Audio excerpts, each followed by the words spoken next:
ümitlep coşu yandırar. Yüreğim coşup berse, aklım jim bolsa, fikir basar, kaylı huşu yandırar.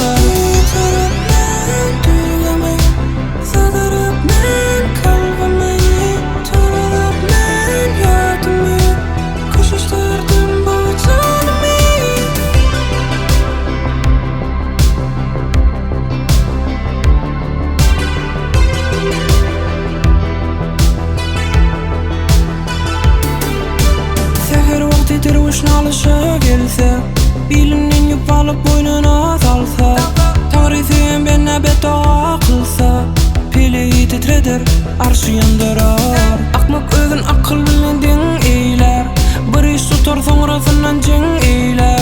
Zihinin kayder aklın ting eyler, didiğin eylemez, naşı yandırar.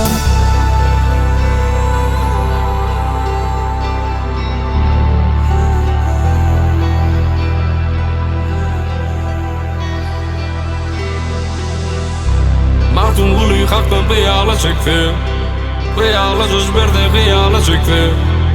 Aşıklar bağrından bir nala çekti, dağları yelendir taşı yandırar.